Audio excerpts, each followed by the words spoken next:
Hello, we're going to continue There's a Boy in the Girl's Bathroom by Louis Sachar.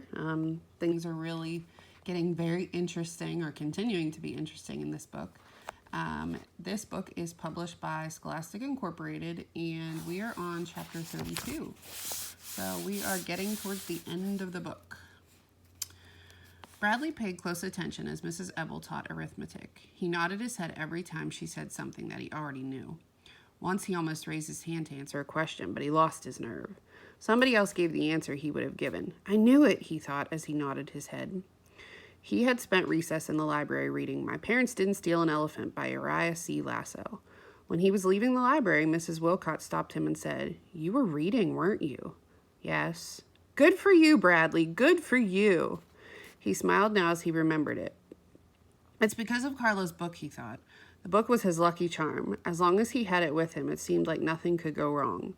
His black eye was all gone, too. When the bell rang for lunch, he put his arithmetic book away, took out his lucky book, and walked to Mrs. Ebel's desk. "May I please borrow the hall pass?" he asked. She let him have it. He knew she would. He was holding the magic book. He walked to Carla's office. Just as he was raising his fist to knock, she opened the door. "Bradley, what a pleasant surprise." "You want to have lunch together?" he asked. "Oh, I'm sorry, I can't. I have to go to the principal's office." "What's the matter? Did you get in trouble?" he joked. She didn't laugh at his joke. She shrugged her shoulders, then headed toward the principal's office. Maybe she really did get in trouble, Bradley thought as he watched her go. It's probably because she doesn't believe in rules. She must have broken one without knowing it. I should have warned her. But he wasn't too worried. He couldn't imagine anything bad ever happening to Carla.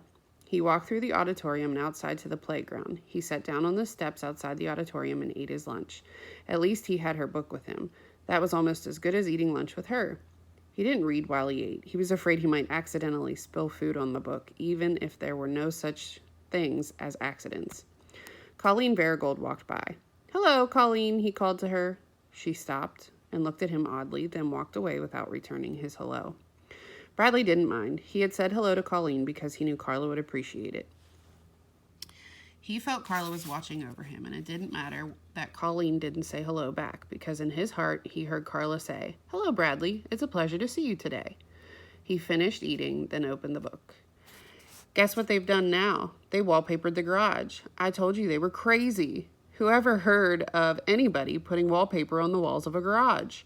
Purple paper with yellow polka dots. I don't even know how they got there. Got in there. The garage has been locked shut for months. The lock was broken or something, so nobody could get in. At least I'm glad they finally got it open.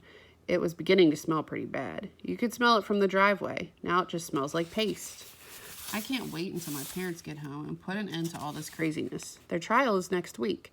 They have to be found innocent. I mean, if they stole an elephant, I'd know about it, wouldn't I? Where could you hide an elephant?"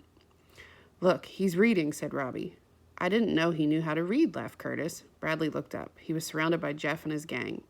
"He can't read," said Brian. "He just looks at the pictures." They all laughed. "What you reading?" asked Russell. Bradley closed the book and slowly stood on the concrete steps. "Chicken chalkers," said Dan. Andy bounced a basketball. Bradley glanced behind him. Doug was blocking the door to the auditorium. "What's the matter, Bradley?" he asked. "Hey, Chalkers, what's the name of your book?" asked Robbie. He looked at his book, then stared defiantly at Robbie. "Let me see it," said Robbie. Bradley clutched it against his chest. No matter what, he wasn't going to let them harm Carla's book. "Aw, come on, Bradley, be a pal," said Robbie. "I just want to see it." Curtis chuckled. Robbie stepped up toward him. "You can't read anyway," he said. "Give it to me and I'll read it to you." He reached out and rested his hand on the book. Bradley jerked it away. "Uh-oh, I think he's getting angry," said Brian. "I just want to see it," said Robbie. Again, he reached for the book. Bradley held it under his left arm and against his chest. He made his right hand into a fist. Robbie backed away. "Jeff," he called. "Come on, Jeff, teach him a lesson," said Dan. Jeff stepped between Andy and Russell. "All right," said Curtis. "Hold on," said Andy. "Let him get off the steps." The boys backed up. Bradley, clutching his book, walked down the concrete steps to where Jeff was waiting. "Do you want me to hold your book, Bradley?" said Andy. Bradley glanced at him. "Don't worry," he said sincerely. "I won't hurt it." Bradley handed Andy the book, then looked back at Jeff. They stood on a patch of grass and dirt and faced each other. The bruise around Jeff's eye had turned brown with a greenish tint. Jeff raised his fists.